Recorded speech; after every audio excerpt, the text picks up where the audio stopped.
Thank you very much. I'm really very happy to be here, and I hope to live up to the expectations that Anna Maria has created. So indeed, I'm going to talk about the semantic explanation for weak islands. And what I will try to propose is that, in fact, rather than requiring a constraint on representations or derivations, weak islands show an interpretive problem. And that the difference between examples such as 1A and B, who do you wonder how to insult, as opposed to how tall do you wonder who should be, and examples such as 2A and B, who do you regret that John invited to the party, as opposed to how do you regret that John behaved, right? Is that the B examples lead to a certain type of contradiction, right?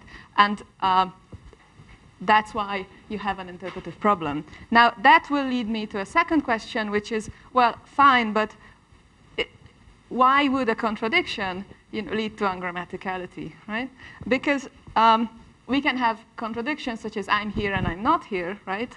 Which is semantically anomalous, of course, but it's not ungrammatical. It's a perfectly fine grammatical sentence. So why would something like how tall isn't Bill, if that's also arising because of a contradiction, why would that feel ungrammatical? Yeah? And I'm going to address this question and say something about that. Yeah? OK, so just to review, what are weak islands? Weak islands are domains from which some, roughly speaking, some elements but not others can move out. So roughly speaking, the elements that can move out are the elements that range over individuals. So who do you wonder how to insult? Sort of OK, right?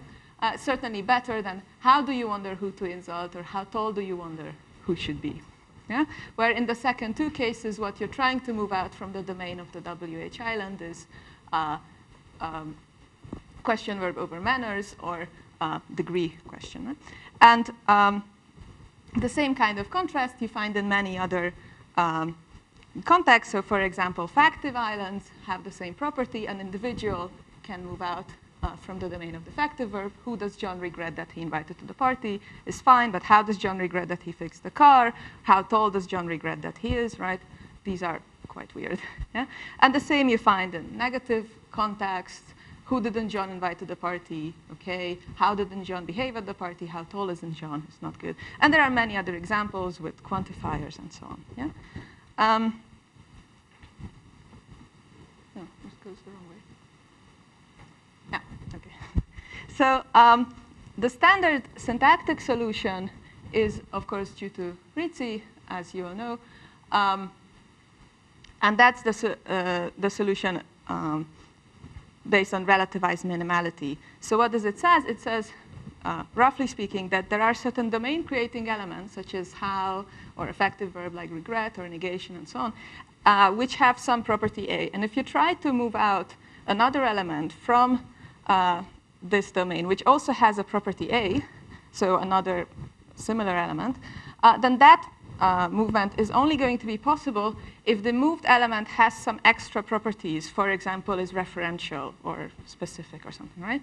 So it has some extra property B, which I sort of represented schematically in 7A, and that corresponds to who, right? So you can move out who from this weak island domain because it has the extra property of, say, referentiality, right? But the other two cases, how or how tall, these question verbs don't have the extra property, and so that's why they cannot move out. So that's, in broad terms, the idea of relativized minimality. Yeah? Now, as Carlo said yesterday, it's sort of uncontroversially accepted to be, this solution is uncontroversially accepted to be true. Now, I would like to take issue with that. So I don't think this should be uncontroversial. In fact, I think that there are many reasons to think that this picture is wrong. Yeah? And one of the main problems is the issue of modal obviation. I think this is really the most crucial problem. And this has been sort of argued about in detail in Fox and Haeckel's recent work in 2007, but examples like that have been mentioned already in Kuno and Takami's work and elsewhere too. So If you take a classic negative island violation, how tall isn't John? Or how didn't John behave at the party, right? It seems that you can improve this island by inserting some extra elements. So if you put an existential motor under the negation, in fact, the ungrammatical sentences become perfectly fine, right? So how tall is John not allowed to be is OK. Or how is John not allowed to behave at the party? These are OK, right? The only thing you did, you didn't take anything away from the sentence. You just put an extra modal. But it seems that it's not just any modal that can do the trick. Because if you try to do the same with a universal modal, right, a necessity modal, such as require, it's not so good. So how tall is John not required to be? It's not very good. Yeah? Or how is John not required to behave at the party? Is not so good. So it seems that some, but not other, elements, in this case modals, can improve on the island violation. Now, if you think about it, how can a system such as relativized minimality deal with the fact that if you have some extra element, right, that improves the violation? How could that work? In particular, how could it derive that the improvement depends on the nature of the modal or other quantification elements? So the same pattern you can also find with attitude verbs. You find the same pattern in other island contexts, not just in negative islands and so on. And I think this is really a very crucial problem. So I think we need to find an account that could say something about these kind of cases. Now, of course, as you know, I'm not the first one to try to find a semantic proposal for weak islands. So the first such account was Szabolcsy and Zwarc's account, and along slightly similar lines, Honkoop's dissertation. And this proposal was intended as a general account. It was mainly worked out for negative and quantificational cases, and it was very sketchy and promissory as far as factive islands or WH islands are concerned.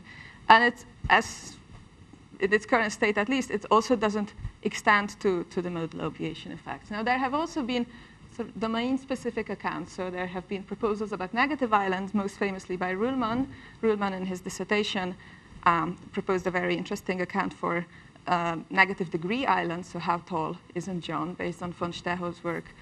That very interesting proposal also doesn't handle modal obviation.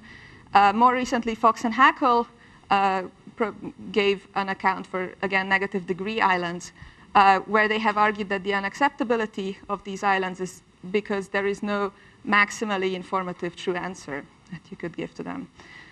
And this idea I'm going to take over from them. And the final sort of previous account that I know is David Oshima's little paper on factive islands, which is very interesting, but it's only, it really doesn't apply for many, for too many factive islands. So the plan for today is I would like to develop the idea, which is sort of an extension of Fox and Haeckel's idea that unacceptable questions lead to a contradiction at some level. Yeah, and that's why they are ungrammaticality. They are ungrammatical. And I will look first at presuppositional islands, so the case of factive islands and some other islands that are also due to presuppositions. And in the second part, I will look at WH islands. And finally, I would address questions about different types of analyticity and grammaticality. Yeah? So first, presuppositional islands. So if you take question which has a variable in the scope of a factive verb, so who of these 10 people does Mary regret that Bill invited, right? Where you moved something else from the scope of the regret. Let's see what we can say about the meaning and the presuppositions of these questions. So one standard account for the denotation of questions is that the questions denote the set of possible answers that you could give to them, right? So the meaning of the question will be the set of answers that Mary regrets that Bill invited X, where X is one of the 10 people in the domain. So more concretely, in 11, you see, it will be propositions that such that Mary regrets that Bill invited Sue, that Mary regrets that Bill invited Jane, that Mary regrets that Bill invited Leah, etc. Right? And now, each of these alternative answers, right, possible answers to the question, have their own presuppositions. So that's the underlined part. The factive verbs, as you all know, presupposes that its complement is true or something similar to that. Yeah? So that Mary regrets that Bill invited Sue presupposes that Bill invited Sue, and that Mary regrets that Bill invited Jane presupposes that Bill invited Jane, and so on. So now there is an empirical question. What happens to the presuppositions of all these alternatives? Does the question itself inherit all the presuppositions of the alternative? That is, does the question itself, what presupposition does the question have? Yeah? And it seems empirically that what happens is that, in fact, all the presuppositions of the alternative answers are inherited by the question. Yeah? So the question in 11, who of these 10 people does Mary regret that Bill invited, has the presupposition that for all these 10 people, Bill invited them. Yeah? That's just what people say if you ask them. Now, in this case, when we have a question about individual, the context can easily satisfy the set of presuppositions that the question have, because the presuppositions of all the alternative are independent from each other, right? So there is no problem with presupposing that Bill invited Sue and that Bill invited Jane and so on, right? These are all compatible with each other. But if you look at, for example, manner questions, the situation is quite different. So again, the denotation of the question I take to be the set of possible answers that you could give to the question. So that will be propositions such as that Mary regrets that John fixed the car in some manner alpha, right, for all the manner alphas in your given domain, right? So that will be something like that Mary regrets that John fixed the car properly, that Mary regrets that John fixed the car improperly, that Mary regrets that John fixed the car fast, that Mary regrets that John fixed the car slowly, etc., right? And just as before, we expect that all the presuppositions of the alternative, so the underlined parts in 15, right, that all of these will project. So the question will inherit the conjunction of all these presupposed propositions. But the problem is that, in fact, the domain of manners, unlike individuals, is structured in a certain way. And manners, the domain of manners contains contradictories, right? Or at least contraries. So for a manner like properly, right, there is this contrary manner improperly. Or for a manner fast, there is a contrary manner slowly, and so on, right? And it seems that indeed the way we think about manners or adjectives in general or adverbs is sort of structured along these oppositions. And now, in fact, the set of presuppositions of the question will have propositions that are incompatible with each other, right? Because you will, it will presuppose both that John fixed the car properly and presuppose that John fixed the car improperly, right? And it will presuppose that John fixed the car fast and that John fixed the car slowly, and so on, right? Whatever manners you have in your domain. So, of course, that should give you a pause, right? You will not find a context in which, of course, such a set of sort of incompatible proposition can be, that could satisfy this set of propositions, right? So that's why I would like to claim, how does Mary regret that John fixed the car is actually not good. And so I have made two assumptions here as I was talking, which I would like to spell out more clearly. So the first assumption I made, that the domain of manners always contains contraries. So every manner predicate has at least one contrary in the domain of manner, right? So if you have fast, you will have slow, and so on. And the other assumption that I made was that for admissible domains are such that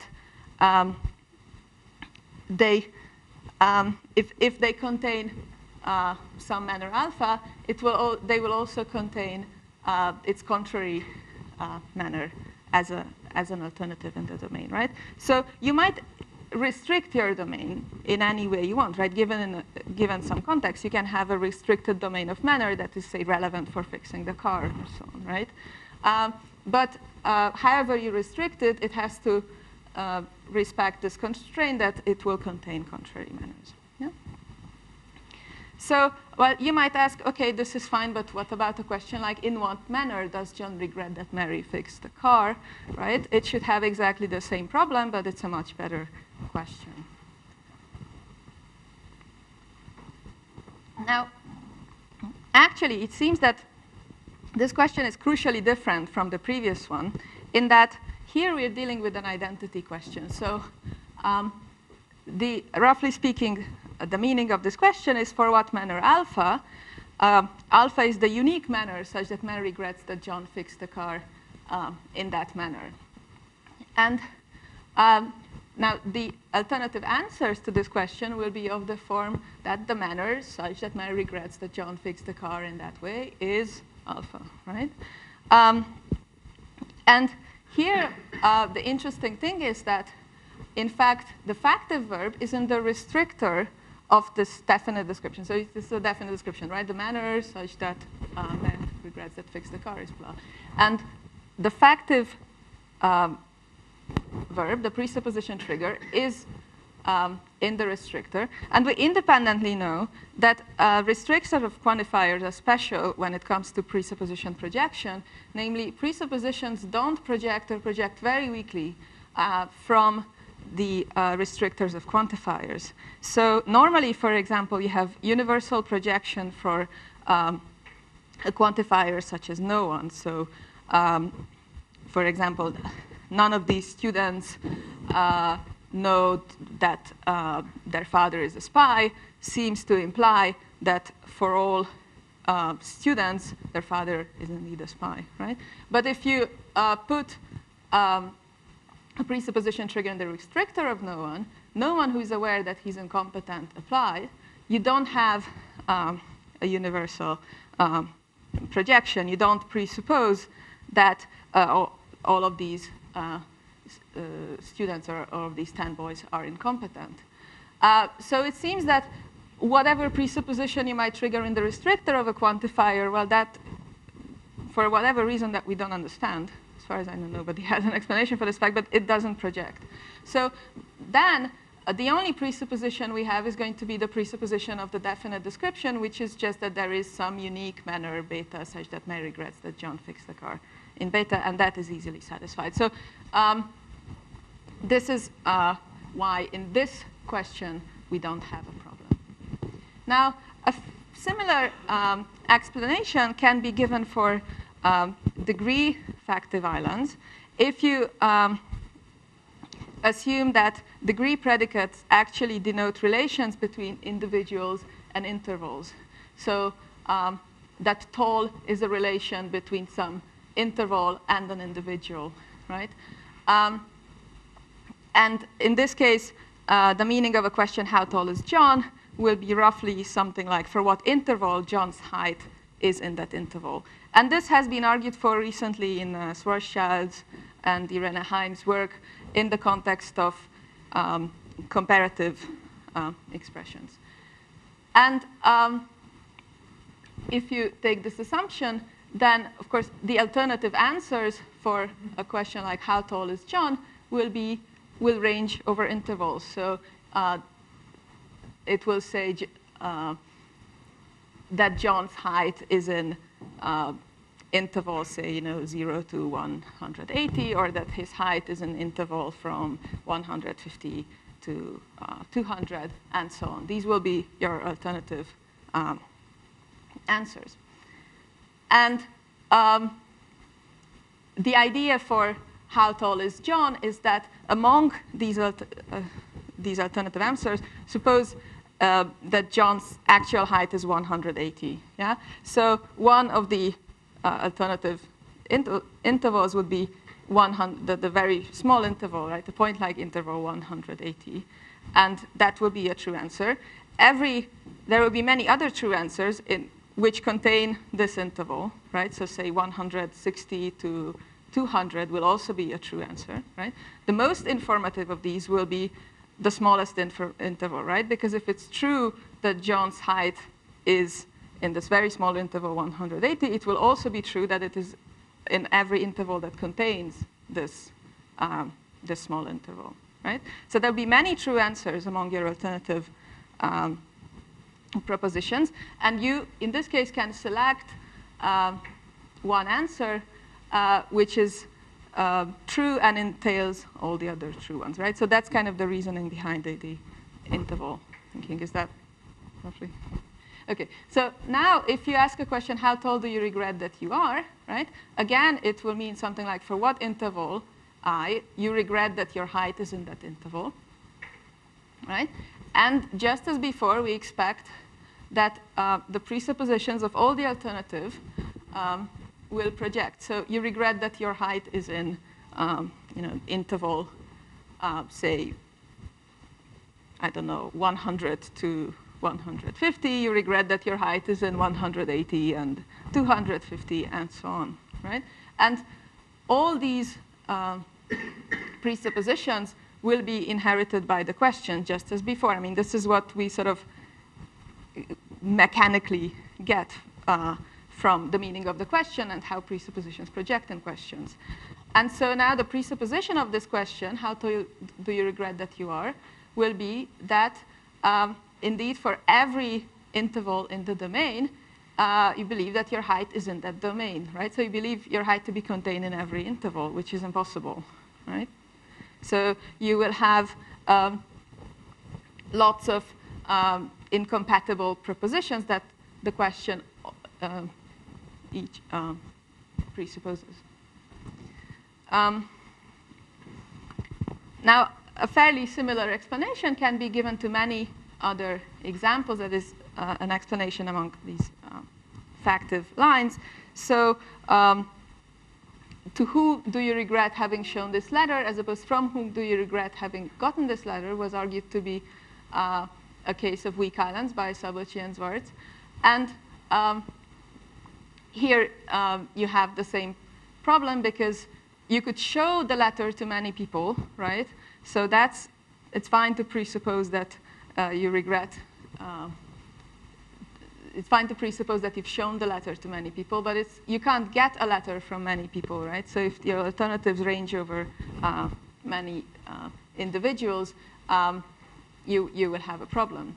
Now, extraposition islands and adverbs are also cases which create weak islands and which thank you, and which show this kind of problem. So in particular, extraposition islands have the interesting property that they only create weak islands if they are factive. So some such constructions are factive. So it was a surprise that John behaved politely has the presupposition that John indeed behaved politely. Yeah. So if you say,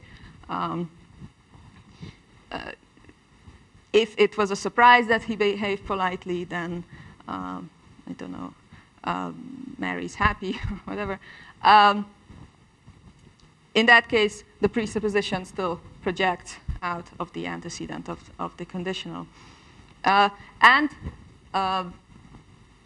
analogously, in 31, how was it a surprise that John behaved is a bad question, right? But if you have an extraposition with no factive inference, then you don't have an island effect. So it's dangerous for youngsters to drink wine at the party. It's not presupposed that youngsters drink wine at the party. And correspondingly, how much wine is it dangerous to drink at a party is a fine question. Yeah? So it seems to correlate with the presuppositionality and not with this, a particular syntactic property of the extraposition. Now, the presence or absence of factive inference is also can also be seen with adverbial interveners. So adverbial interveners have this sort of quasi-presupposition, a factive-like inference that arises in some contexts but not other contexts. And it seems that exactly in the context where you have this factive sort of inference, exactly in these contexts, you will also find a weak island behavior. And when you don't have effective-like inference arising from adverbs, then those adverbs do not seem to trigger weak island effects either. So, for example, in cases like Bill ran fast, people have argued that we have an inference that Bill indeed ran, which is very much like a presupposition. And you can see that from the examples in 35, 36, which show that it actually projects. So none of these boys ran fast. We have the inference that all of these boys ran, and none of these boys solved the exercise twice. We have the inference that all of these 10 boys solved the exercise. But with not all the adverbs, so carefully, for example, none of these 10 boys search the backs carefully, does not seem to trigger this factive-like inference. And correspondingly, what has been observed is that, for example, in split constructions in French, quantificational adverbs like beaucoup, souvent, etc., so a lot, often, and so on, have trigger weak island effects, but adverbs such as carefully, so as in 40, combien le douanier a-t-il soigneusement fouillé de valise, you don't have a weak island effect, right? And so, again, this seems to correlate with the presence or absence of the presupposition rather than any property of any syntactic property of the adverb per se. So let me briefly say something about WH islands. So for WH islands, I would like to extend the proposal of Fox and Hackle, that is, according to which negative degree islands arise because they violate the condition that a question have a maximally informative true answer. So Dial have argued that indeed every question presupposes that it has a maximally informative true answer. That is a true answer which entails all the other true answers. Yeah? And the idea that I'm going to pursue here is that this condition fails for WH islands. And because of that, if you can't find a maximally true informative answer, it's also not possible to, it will lead to a contradiction to say that one of the alternative answers to the question is a complete answer, that is asserting the true, maximally true informative answers and together with negating the rest of the alternatives that are not entailed by it is going to be a contradiction. And right now, I'm only going to talk about no class predicates. So examples such as who in 46, who does Mary know whether we should invite, as opposed to how does Mary know whether to behave, how tall does Mary know whether she should be. Yeah? And here is roughly how it will go. So I will assume that no is a relation between, this is completely standard. So no is a relation in its question-taking meaning between individuals and then embedded questions, right? And it is going to be true if the attitude holder knows whether, knows for every alternative in the denotation of the question, whether that alternative is true or false. Yeah? And that means that in the belief worlds, in the doxastic alternatives, this is in 49, in the doxastic alternatives, the belief words of the attitude holder, if the proposition in the denotation of the questions, if the alternative proposition is true in the actual world, it's also true in the belief worlds of the attitude holder. And if it's false in the actual world, it's also false in the belief words of the attitude holder. So let's take something like, who does Mary know whether she should invite? Now, assuming that the domain of individuals is Bill, John, and Fred, as before, the denotation of the question would be the set of possible answers to this question, so that Mary knows whether she should invite Bill, that Mary knows whether she should invite John, that Mary knows whether she should invite Fred, right? So on.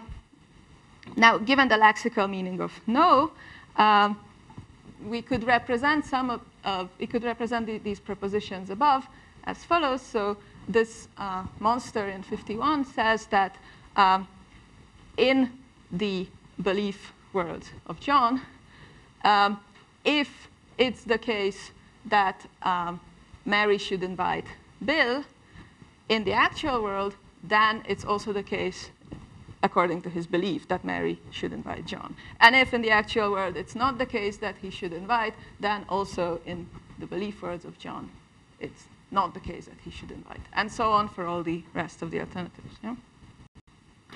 So a complete answer to this question is going to be the assertion of a proposition together with the negation of all the remaining alternatives, right? So the alternatives that are not entailed by that proposition. So suppose we choose the first one. So that says that in the belief worlds of John, if Mary knows whether she should invite Bill, it's true in the actual world, and it's true in John's belief worlds. And if it's not true in the actual world, then it's not true in his belief worlds either. But this is not the case for the rest of the alternatives, right? So I won't go through that right now. And in this case, with questions about individuals, there is no problem that arises. This, as a whole, this whole big conjunction in 52 is actually a coherent thing to say. But if you look at questions about degrees, the situation is more complicated. And in fact, the complete answer will lead to asserting a contradiction. So again, I'll depart from the assumptions that degree questions raise over individuals,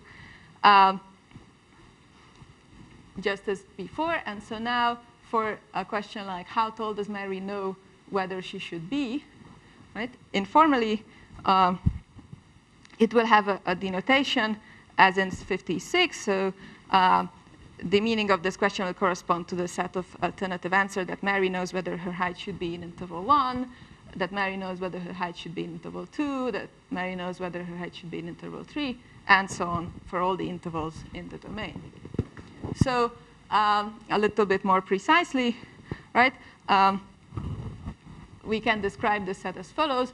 In all the belief worlds of Mary, if it's the case that her height should be in some interval 1 in the actual world, right, then that's what she believes, right? So this is what means that correct belief.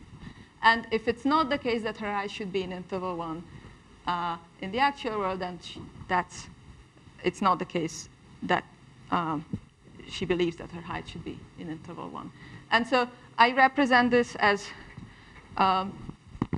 in 58. So if her height has to be in interval 1, then it's going to be in the part that's in interval 1. And if it's not the case that her height has to be in interval 1, then I'll assume that it was going to be in the complement of that interval, right? Somewhere in the rest of the domain.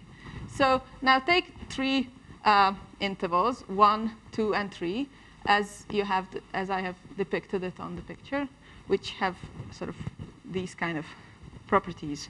So 2 is a subinterval of 1, and 3 is not overlapping with 1.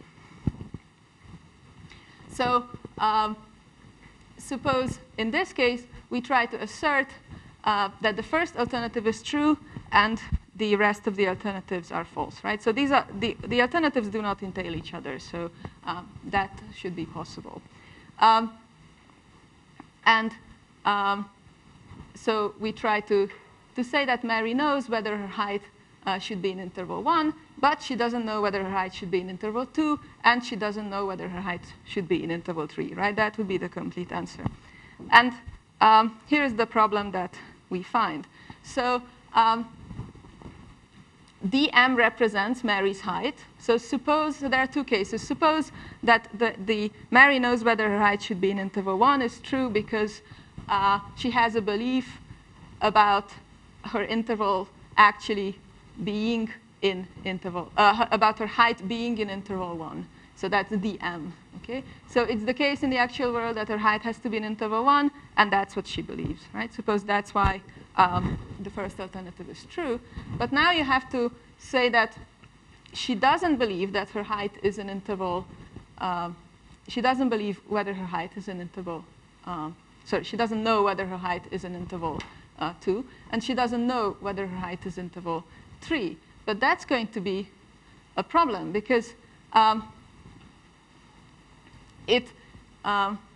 if she doesn't know whether her height is in interval 3, that means that she has no belief about this interval, the complement of 3. Can I?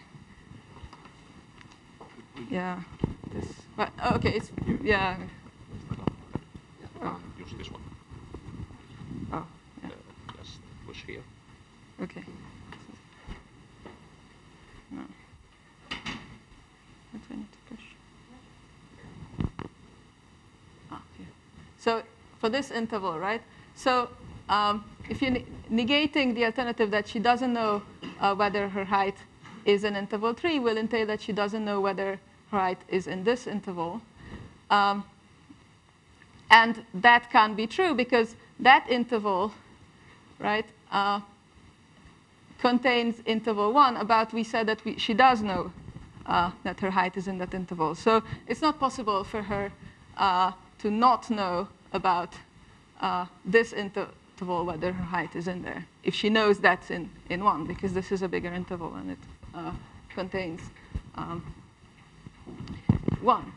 And if it was the case that her height has to be in the complement of 1, so that if Mary doesn't know whether her height is in interval 1 is based on the fact that that she has some correct belief about it not being in 1, right? Then you have the same problem, but with respect to 2, because now you would have to say that she doesn't know whether her height is in interval 2, which will be, again, impossible because this interval overlaps with this one.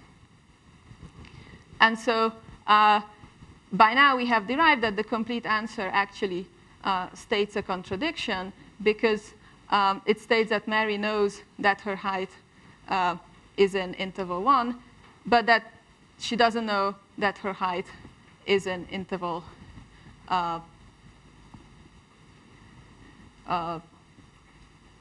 not, here in this case, not 2, right? Which is a contradiction. So this is a typo. I just copied it wrong.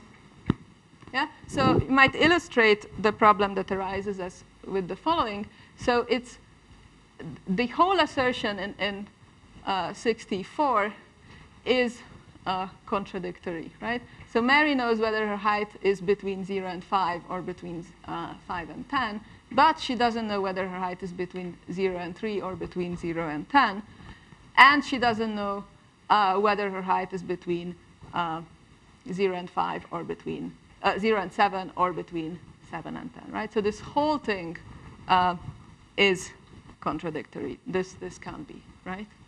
And that's the reason why we have a problem in WH degree questions. So this similar type of reasoning can be extended to cases with wonder and similar predicates like wonder.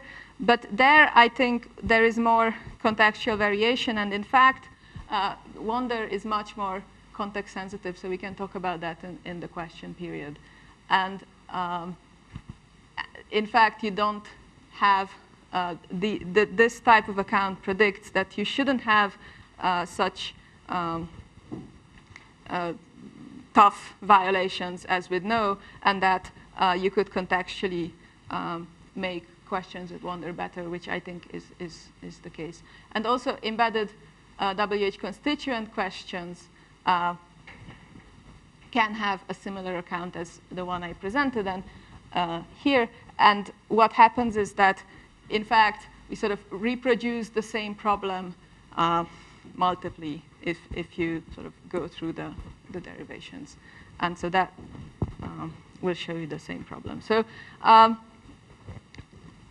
what I have shown so far is that presuppositional and WH islands are acceptable because they lead to some sort of a contradiction. Either they presuppose a contradiction, or the statement for any answer that is the complete answer would express some kind of contradiction, right? But the last question I want to address is, well, why would contradiction, or tautology for that matter, lead to ungrammaticality if you can say things like this table is read and not read,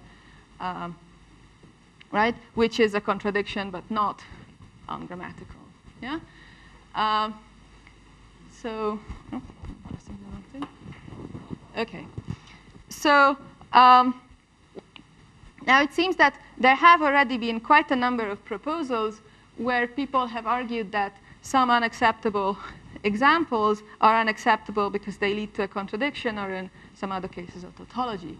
So one famous case is Barwise and Cooper's explanation about why you can say there are some curious boys, but you can't say there is every curious boy, right? What's wrong with every curious boy? And their explanation was that 72 is a tautology, and that is because if you assume that there denotes all the individuals in the universe, then if you say for every curious boy, there is every curious boy, that will always be true in whatever model, because that will only say that all sort of the curious, all the individuals who are curious boys are in the model. And that has no chance of being false. So it's a tautology. Now, on the other hand, von Fintel has argued that acceptive constructions, that acceptive constructions, such as some boy but John smokes, which are weird, that these are unacceptable because they lead to a contradiction, as opposed to every boy but John smokes. And here the reasoning is the following. So suppose this but construction has the following requirement. It is the least that you have to take out from the restrictor of the quantifier that to make the statement is true. So some boy smokes is false, would be false, but if you take out John, right, then it would turn true. That's the sort of idea behind the meaning of but. But that can't be in this case, right? Because if some boy smokes is false, that entails that no boy smokes.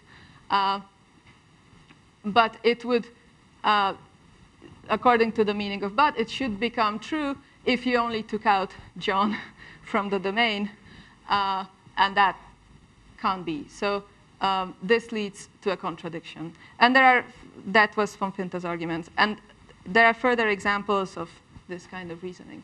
Now, John Gajewski, in a paper, looked at these cases, right, where people have argued that ungrammaticality arises from a contradiction or tautology. And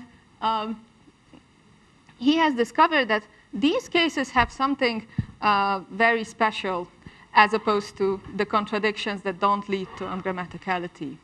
And this is that they actually show a stronger sense of analyticity than normally assumed. So according to the standard notion of logical truth,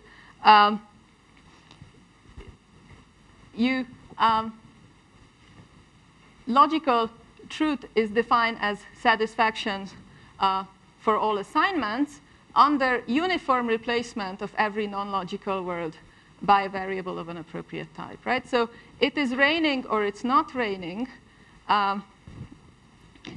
it is a tautology because you sort of, if you uniformly replace the two occurrences of its reigning, right, in the disjunction, you get something like P or not P, right? And that is a tautology. That's how you reason. But you could have a stronger notion of truth where you would replace every occurrence of a non-logical word by a distinct variable. So, and then define logical truth as satisfaction for all assignment. And so now in this case, if you have it's raining or it's not raining under the stronger notion, you would evaluate P or not Q because you've replaced the second instance of not raining with a different variable. Yeah? So P or not Q is, of course, not a tautology anymore. Yeah? But, oops. Yeah? And Gajewski argued that the contradictions that lead to ungrammaticality are contradictions that remain ungrammatical even under the stronger notion of logical truth. That is when you replace every occurrence with a different, every occurrence of a non-logical word with a distinct variable.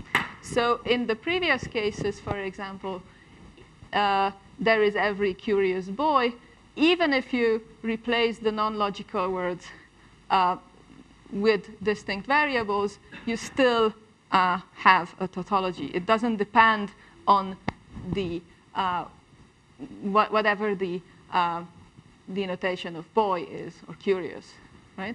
But if you, in the case of every woman is a woman, if you replace the two occurrences of woman with different variables,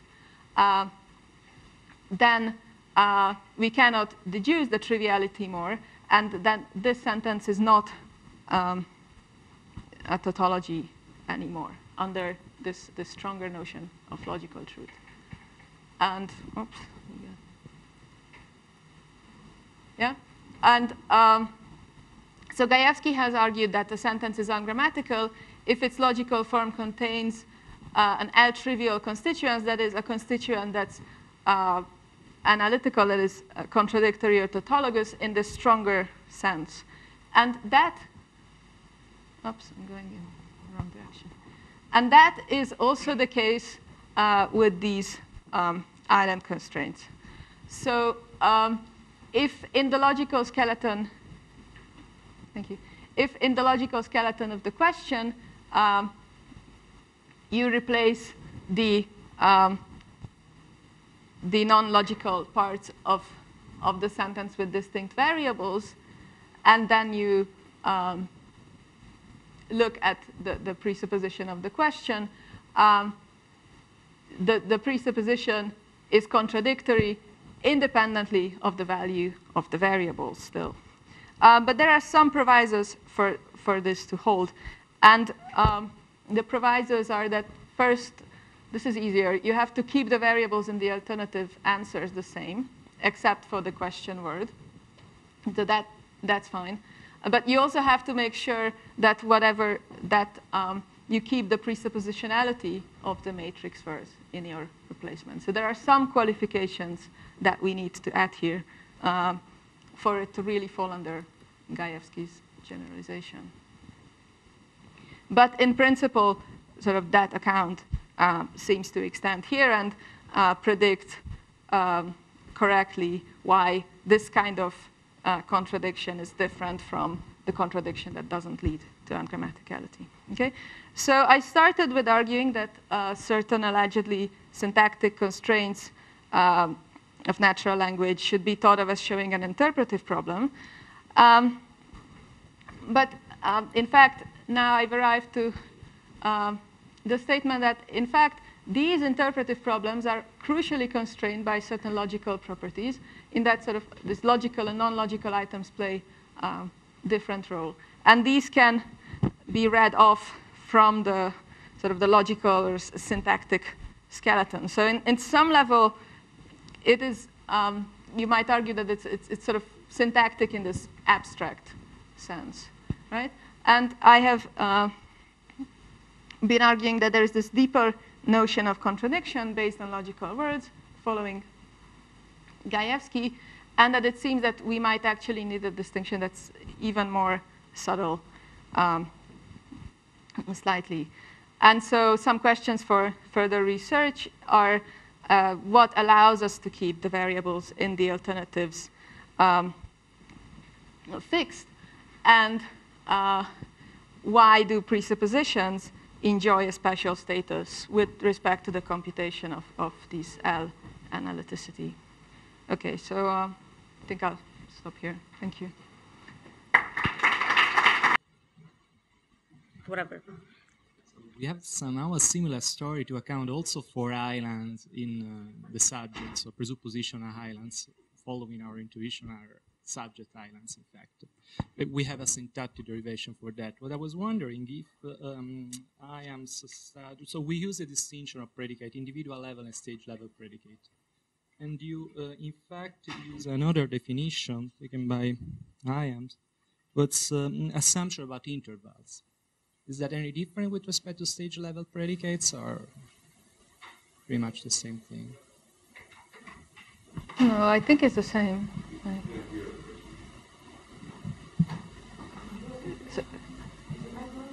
Sorry. With okay.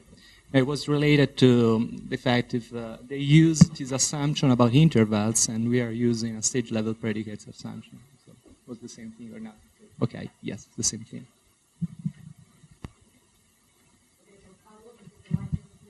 So I have sort of been invited to play the role of the advocate of the devil, and so I will do that. So about the example about the fact that if you put an existential model, the relativized minimality effects disappears, or becomes very, very weak in 9A, 9B, and now one possibility might be to say that not allowed is a sort of constituent negation, a little bit like disallowed, okay? So that you don't have C-commands by not, because not is not sentential. And this will go with the fact that you cannot say, I guess, something like this required. Okay? Yes, but you have more examples like that. So it's not, if you have a universal model above negation, right? That's also fine, which is sort of equivalent, more or less, to this. So if you say something like, how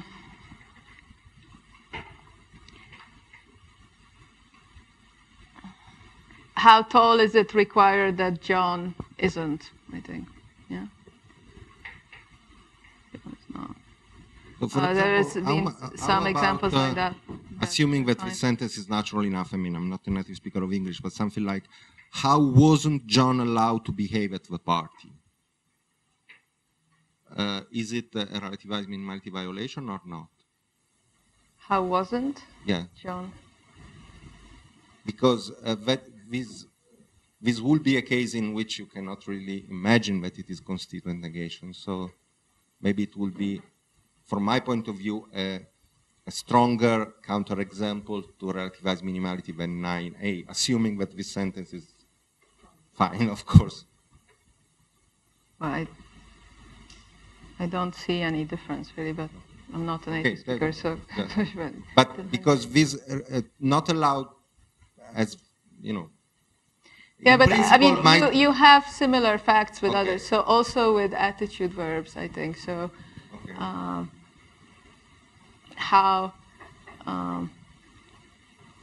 because when I try to reproduce this example in Italian, I couldn't see any amelioration effects, but in Italian you cannot really have something like a construal that is in principle... So something like how fast do you want John not to run, for example, is, at least in Hungarian, I think it's fine to know in English. How fast do you want John not to run? That is, that John doesn't run. But again, not run, in principle, might be a case in which you have... well, I don't know. Yeah, but I mean, you would still have to explain why, in that case, right, that can somehow be a complex thing, but not with the other modal, and so on. So what would that follow from? Well, I don't know, but you cannot say, you can say disallowed, and you cannot say disrequired. Maybe it's just an accident, but maybe there is something different behind that. And so maybe this kind of very special constituent negation in which the constituent is a verb, which is weird, because usually if you have, I mean, the classical cases of constituent negation are not with verb, because if you want to negate a verb, you have sentential negation. But in principle, you might have that. Maybe this is restricted only to certain predicates, like allow and not require. Yeah, I but mean, so the story. So just to play the advocate of the devil, but this is what came to my mind. Yeah, I really doubt that could be a story, because I mean, you would need to have a principled explanation for the difference between the two types of modals, and also for all the other cases where you also have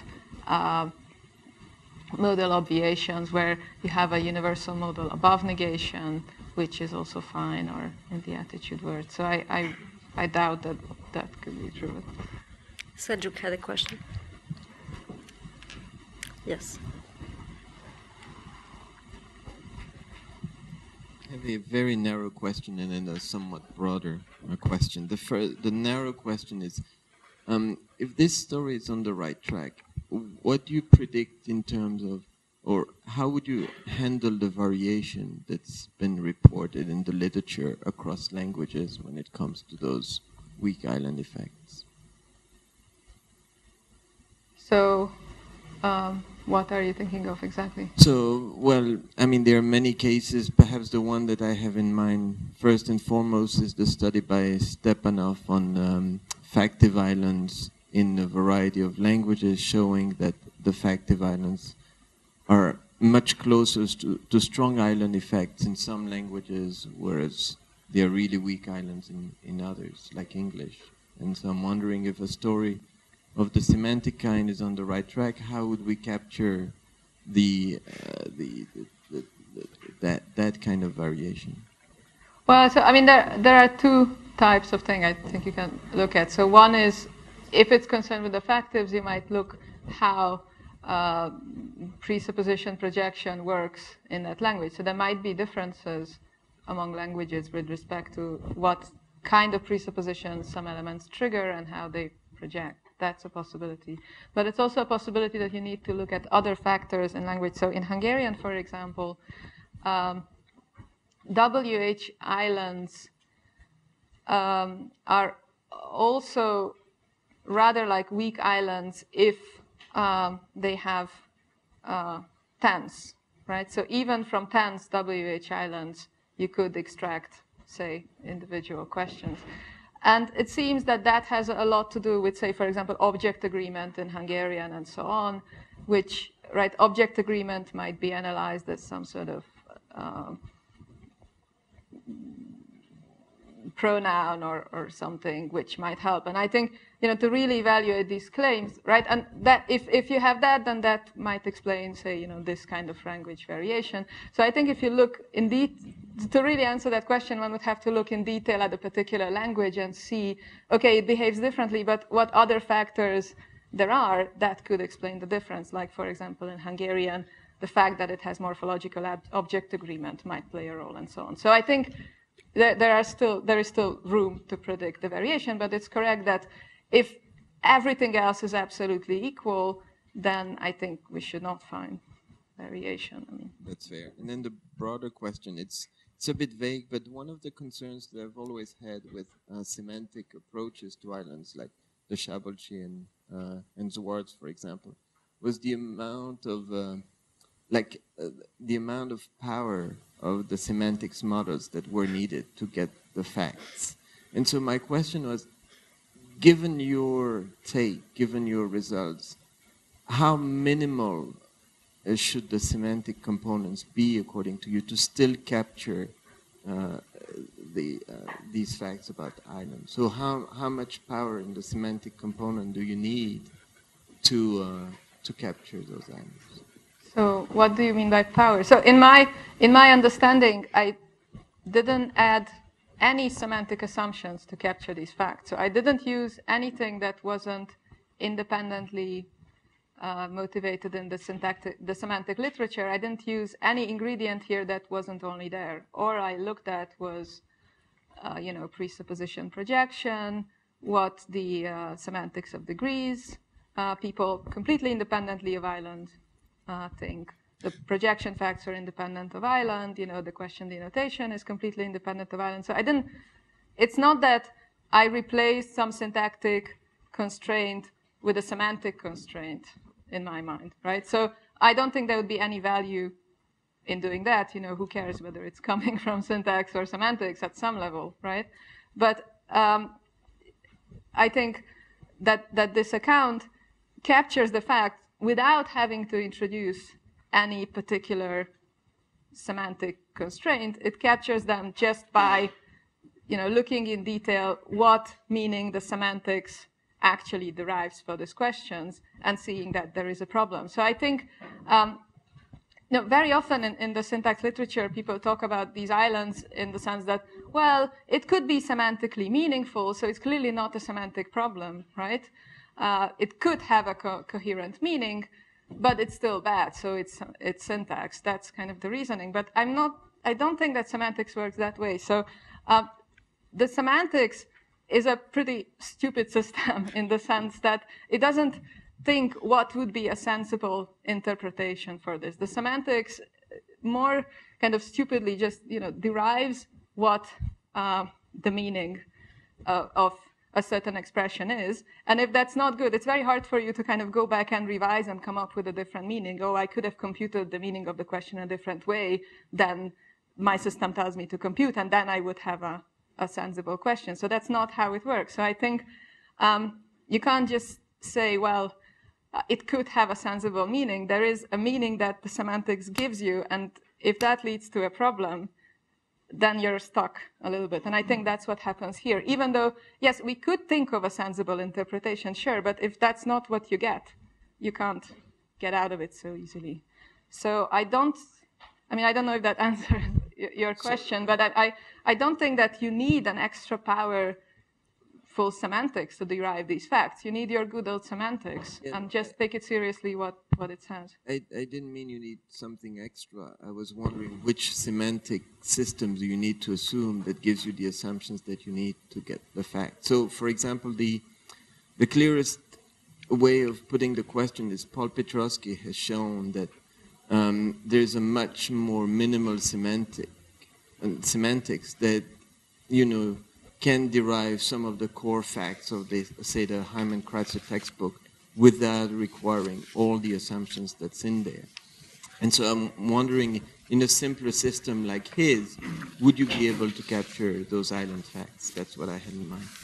Yeah, well, I don't know what he says about questions at all and so on. I mean, I don't know that he has, a complete semantic system, or, I'm familiar with his work on events and so on, but I don't think he has, a complete system worked out that could tell us something about presupposition projection or the meaning of questions and so on. So, to evaluate that question, we'd need to see, okay, Petrosky's system worked out for all these cases, and then see whether that's possible or not. But this really relies on fairly standard assumptions, as far as I can say. Okay, so we have 2 short questions and 2 short answers. You first and then Klaus.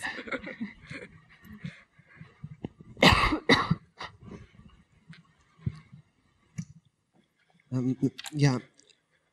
Marta, I was wondering about focus extraction, right? Because, for instance, in Spanish you have focus movement, and I'm talking about contrastive focus. So you have contrastive focus extraction, and you have also contrastive focus in situ, right? And in, for instance, in the weak island context, like the interrogative ones, you obtain exactly the same results with with the interrogative movement, right? Like, for instance, you wonder example like 65. you can say in Spanish, for instance, take the sentence, Mary wonders whether Mary is tall. And you can answer, no, Mary wonders whether, Peter is blonde, right? Not tall. And you can do that in Spanish, and you can obtain a right result just with the contrasted focus in situ, but not if you extract the focus, right? So you can say in Spanish, María se pregunta si Pedro es alto, no rubio. Mary wonders whether Peter is blonde, not tall. But if you extract, you obtain exactly the same Violation. Yeah, Iceland violation. So I don't know because my ignorance on semantic is terrible, but I don't know if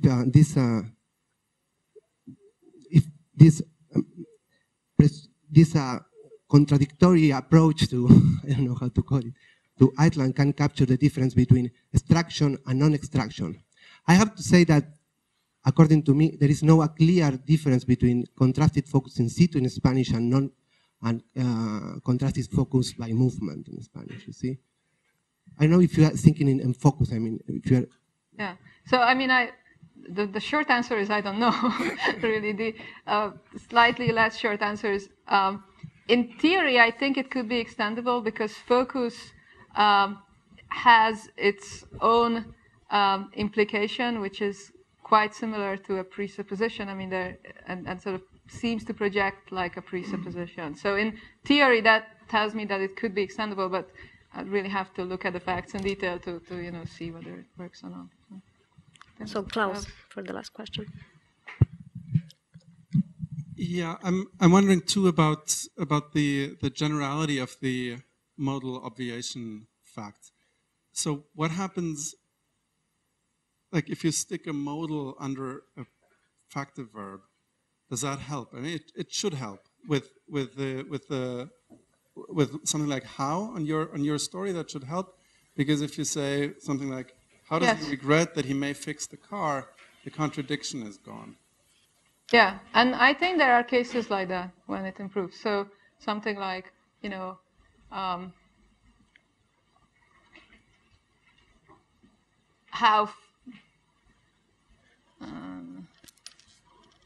how fast does she regret that she was allowed to swim? Something like that. I think that's not so bad.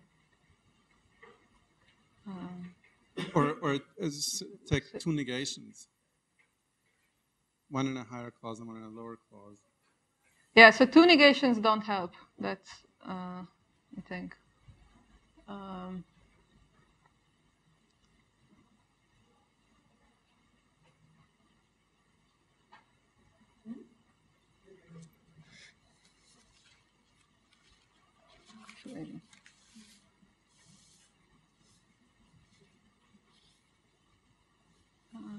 Wait.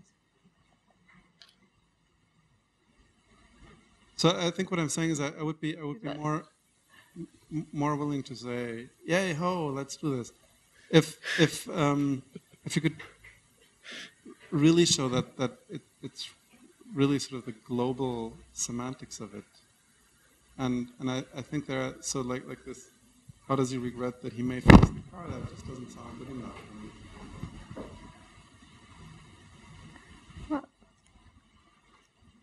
How does he regret that he's allowed to fix the car? I think he's okay. So I think there you need to, I mean, some extra facts that you need to take into account is sort of polarity issues and so on. So regret, for example, is a, or no, may is actually, some modals are actually sensitive to polarity cases, right? So you can't have may under regret. So regret is sort of a negative polarity licensor, and may is like a positive polarity item. So that might be out for that reason, yeah? And that's why you should look at allow. So you need to control for more facts here. So now I kind of recall as I speak how it went like 2 years ago, and I've been thinking about these. So yeah, so may is bad in that context for that reason. I think that may doesn't like to be in sort of these negative polarity environments. But if you look at allow, which doesn't have that problem, then those cases are better. So I think you find actually the modal obviation cases all over. Also with WH islands. So for example, I mean, in a way, the wonder case is kind of a modal obviation. If you analyze wonder as sort of wants to know, yeah. And in fact, you can find pretty good examples with wonder, I think. So if you have something like, how many inches of leg rooms are the airlines wondering whether they can remove without passengers noticing,